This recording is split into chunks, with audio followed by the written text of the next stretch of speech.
Армысыздар, құрметті телекөрушілер. Эфирде жаңалықтар қызметі. Студияда мен Оразхан Зейнолла. Алда көретіндеріңіз. Осы аптада есептік кездесулер өткізілді. Рәміздер күні атап өтілді. Ауданымызда жаңа өрт сөндіру бекеті ашылды. Егіс алқаптарында шегірткемен күрес жалғасуда. Қала сыртында жер оқу жаттығу ұйымдастырылды. 1 маусым балалар күні атап өтілді. Дүйсенбі мен бейсенбі аралығында ауданымызда аудан әкімінің ауылдық округтерді аралап, бірінші жарты жылдықтың қорытындысы бойынша есеп беру кездесулері ұйымдастырылды. Кездесу қорытындысы бойынша ауыл аймақ әкімдеріне халықпен тығыз жұмыс істеуді тапсырды.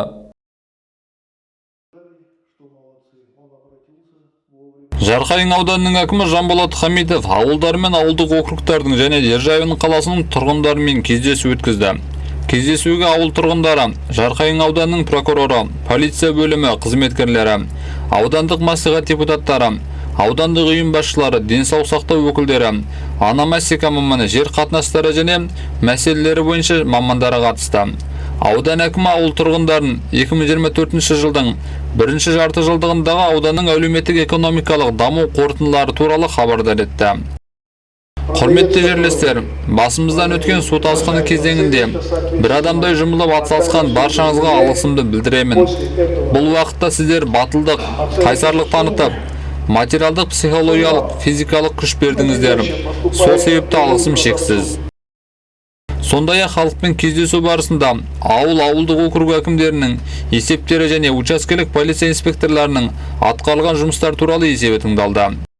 Есепті кезеңде қала халқы 6850 адамды құрайды. Оның ішінде еңбекке қабілетті халық 3826. Оның ішінде жұмыс істейтіндер 3589, өзін-өзі жұмыспен қамтығандар 250, зейнеткерлер 1021 адам, дене мүмкіндіктері шектеулі адамдар 188 адам. 2024 жылғы есепті кезеңде 26.831.000 теңге жоспары кезінде жергілікті бюджетінің 4-ші деңгейінің кіріс бөлігі 70.581.000 теңге немесе 263% құрады.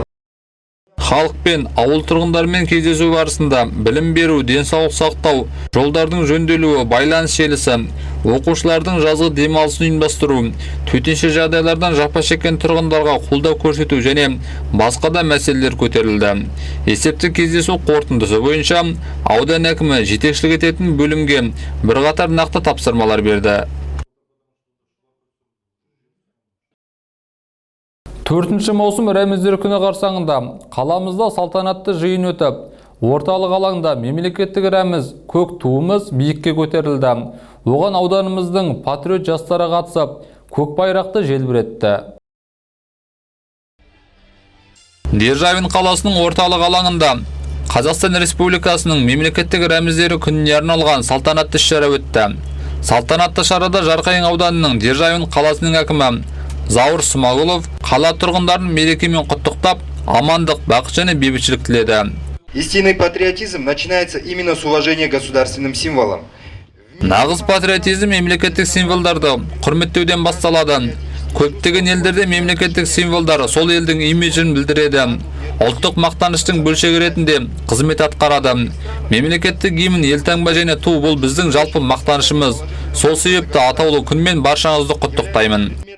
Бұдан әрі алтын белгі иегері Мұратхан Ережепов пен бокстан спорт шеберіне үміткер, халықаралық турнирлердің жеңімпазы, Ақмола облысының чемпионы Мәди Ғалым ту көтеру рәсімін жасап, Қазақстан Республикасының мемлекеттік гимнін барлығы орындады.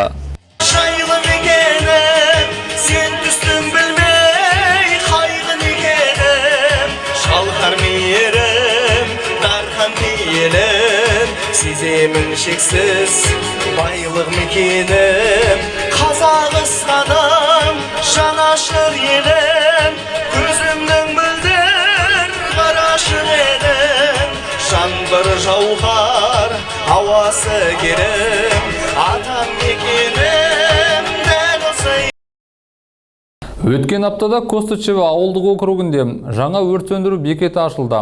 Себебі шалғайдағы ауылға тілсіз жаумен күресу үшін бару көп уақытты алады. Әрі ауылға үлкен зиянын тигізеді. Сонымен биыл өрт сөндіру бөлімі 3-ші бекетпен толықты. Ашылу салтанатына аудан әкімі Жанболат Хамитов тұрғындарды құттықтап, өрт сөндіру және азаматтық қорғаныс жүйесінің қызметі мемлекеттік мекемесі басшысының орынбасары Руслан Базарбаевпен символикалық лентаны қиса, Костычева ауылының тұрғыны Жәмила Әбілқайырқызы да құттықтау сөз сөйледі. Бүгін біз Жарқайың ауданы Костычева ауылында, Костычева ауылы мен Донской ауылының елді мекендерін, дала аумақтарын өрттен қорғауды қамтамасыз ететін өрт сөндіру бекетін ашып отырмыз. Ақмола облысы мен оның аумақтық бөлушілерінің облыстағы көптеген шалғай елді мекендер өртке қарсы тиісті деңгейде қорғалмаған. Бұл бағыттағы жұмыстар жалғасуда. Тұрғындары, ауданнан келген өкілдер мінекей біздің Костычева ауылына және Донской елді мекеніне қауіпсіздік шараларын өрттен сөндіру үшін осындай бекет ашып жатыр. Ол сіздердің қамқорлықтарыңызды білеміз. Енді Алла өзі сақтансақ сақтаймын дейді ғой. Пәле-жаладан аман болайық. Бұл нысан ең қажетті заттармен, өрт сөндіру көлігін қоятын жәшікпен және жеке құрамды орналастыру бөлмесімен жабдықталған. Телефон байланысы жұмыс істеп тұр. Өрт сөндіру техникасымен жабдықталған өрт сөндіру көлігімен қаруланған. Посттың 3 адамнан тұратын жеке құрамы тәулік бойы жауынгерлік кезекшілікте. Пост 2 елді мекенді, Костычева ауылы мен Донской ауылын қамтитын, жалпы саны 500-ге жуық тұрғыны бар, 150-ге жуық шаруашылықты қамтиды. Бұл Костычева ауылдық округіне қызмет көрсететін болады.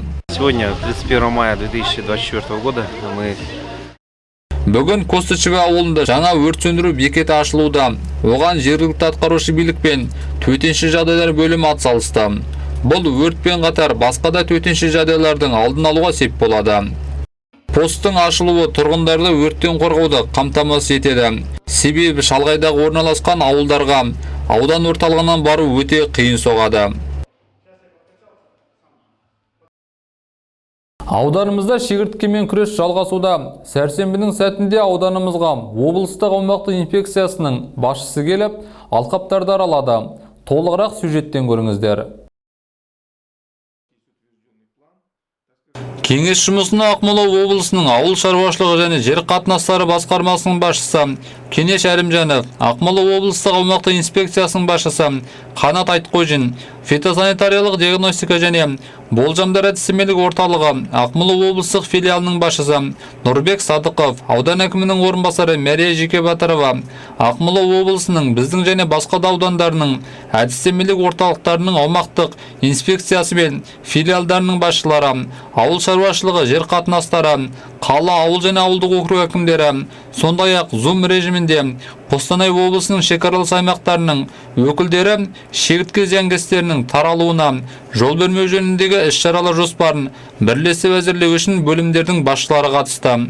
Ақмола облысында зиянды, аса қауіпті зиянды организмдер мен карантиндік объектілерге қарсы күрес жөніндегі іс-шараларды ұйымдастыру туралы Қазақстан Республикасының ауыл шаруашылығы министрлігі агроөнеркәсіп кешені мемлекеттік инспекциясы комитетінің Ақмола облыстық тер инспекциясының басшысы Қанат Айтқожин сөз сөйледі. Жарқайың ауданы бойынша зиянды, аса қауіпті зиянды организмдер мен карантиндік объектілерге қарсы күрес жөніндегі іс-шараларды өткізу туралы аудандағы аумақтық инспекциясының басшысы айтып берді. Жарқайың ауданында шегіртке зиянкестерінің дамуы мен таралуына мониторинг жүргізу туралы фитосанитариялық диагностика және болжамдар әдістемелік орталығының Жарқайың филиалының басшысы Октябрь Баягезов есеп берді. Кеңес қорытындылай келе, Ақмола облысы ауыл шаруашылығы және жер қатынастары басқармасының басшысы Кенеш Әлімжанов шегірткеге қарсы іс-шараларға тартылған барлық қызметтердің нақты өзара іс-қимылын ұйымдастыруды тапсырды. Қорытындылай келе жедел штаб мүшелері зияндылықтың экономикалық шегінің санын анықтау үшін Отрадной ауылдық округіне стадиялық емес шегіртке зиянкестерінің таралу орнына барды.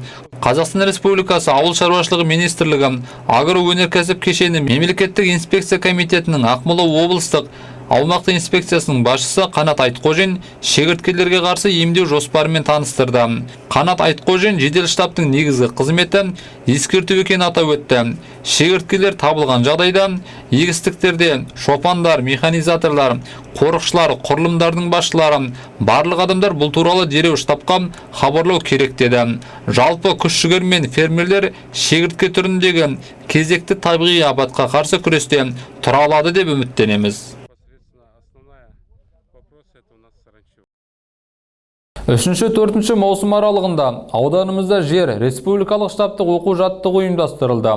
Оған ауданымыздың барлық құрылымдары белсене қатысып, аудан әкімінің орынбасары оқу-жаттығуға жоғары баға берді.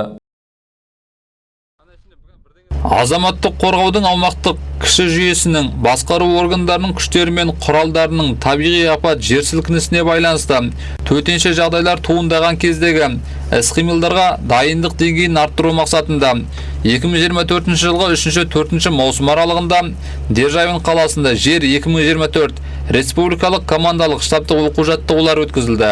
Оған Жарқайың ауданы әкімінің орынбасары Арман Жаныбеков, төтенше жағдайлар бөлімінің басшылығымен 12-ші өрт сөндіру бөлімінің құтқарушылары, аудандық полиция бөлімі, жедел жәрдем қызметі, коммуналдық шаруашылық, РКК жауапкершілігі шектеулі серіктестігінің ұжымы, санитарлық-эпидемиологиялық бақылау басқармасының мамандары, Қазақтелеком акционерлік қоғамы қызметкерлері, ақпараттандыру бөлімі, Жарқайың аудандық электр қуатын беру станциясы еріктілер қатысты.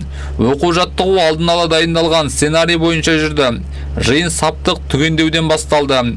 Кейін әр бөлімге жеке тапсырмалар берілді. Оқиға Алматы қаласында орын алған. Жер сілкініп, үйлер құлаған, жапа шеккендер бар. Сол себепті ауданымызда бей-жай қарамай 4 КАМАЗ автокөлігі, 1 өрт сөндіру техникасы, 2 жүк тиегі жалпы саны 20-ға жуық техника мен азаматтық құрылымның жасағы пойызбен барып, көмек көрсету үшін қаламыздағы теміржол вокзалына жиналып, ауыр жүк көліктерін тиеп, жеке құраммен құтқарушылар вагонға отырып, оқиға орнына аттанды. Сонымен қатар жапа шегушілер ауданымызға әкелініп, эвакуациялық пункттерге орналастырылды. Оқу-жаттығу сәтті өтіп, баршасы белгіленген тәртіпке сай жұмыс істеді. Жүргізілген іс-әрекеттер қауіпсіздік талаптарына сай. Жиын аяқталған соң, аудан әкімінің орынбасары Арман Төлешұлы қатысушыларға алғыс айтып, құтқарушылардың жұмысын жоғары бағалады. Өткен аптада балалардың көптен күткен мерейлі мерекесі жоғары деңгейде атап өтіліп, қала орталығы мен әр жерлерде түрлі көңілді шаралар ұйымдастырылды. Бұл жолы барша бүлдіршіндер қуанышқа бөленді. Бала адамның бауыр еті деп қазақ тегін айтпаған. Баланы күнәсіз періштеге балаған ұлтымыз оған түрлі сый-сияпат жасап, ерекше көңіл бөліп, бүлдіршінге қуаныш сыйлауға асығады. Жерде бала қуанса, көктегі мың періште шаттанады дейді біздің Қазекең. Осы бір адамзаттың кіп-кішкентай, сүп-сүйкімді туындысындай балақайлардың қуанышын еселейтін 1 маусым балаларды қорғау күнінің орны ерекше. Сол үшін ауданымыз атаулы мейрамды дүбірлетіп өткізді. Мереке қарсаңында Жарқайың ауданының әкімі Жанболат Хамитов ауданымыздың балаларын халықаралық балаларды қорғау күнімен құттықтады. Балаларды қорғау күні, олардың өмірін қорғау, денсаулығын сақтау, білім мен тәрбие беру жөніндегі барша әлемдегі озық пікірлердің тоғысқан арнасы десек, артық айтқандық емес. Сондықтан да балаларды қорғау күні мереке ғана емес, болашаққа бағдар жасайтын маңызды шараның бірі. Республикалық деңгейден орын алып, ерекшеленіп жүрген балаларға алғыс хаттар мен сыйлықтар табыс етті. Сонымен қатар мерекелік алаңдарды аралап, балалардың көңіл күйімен ортақтасты. Шарада аудандық өрт сөндіру бөлімі бүлдіршіндерге құтқарушылардың көлігі мен құрал жабдықтарын таныстырып, қиында әбігерге толы жұмыстарының бір шетін көрсетті. Мерекелік іс-шара барысында бақытты балалық шақ, мерекелік концерті, көңілді алақандар суретшілер сайысы, дені сау бала спорттық ойындары, сондай-ақ педагог-психологтардың ойындар, жас химик түрлі тәжірибе жасау, барлығынан үздік талантты балаларым, ақылдылар ойындары, алаңшалары балалар үшін жұмыс жасады. Және де әншуақ, түймеғыз, отбасылық фотоколлаж, сән көрсету сынды түрлі байқаулар да өткізілді. Балалар біздің басты байлығымыз, жас ұрпақтың жеке қабілеттерін дамытып, Оларға барлық жағдай жасау, өмірін, денсаулығы мен құқығын қорғау біздің маңызды міндеттеріміздің бірі. Құрметті телекөрушілер, біздің осы аптаға дайындаған жаңалықтарымыз әзірге тәмам. Кезекті орыс тіліндегі жаңалықтарға береміз. Оны әріптесім Лилия Ғабитова жүргізетін болады. Келесі кездескенше сау саламатта болыңыздар.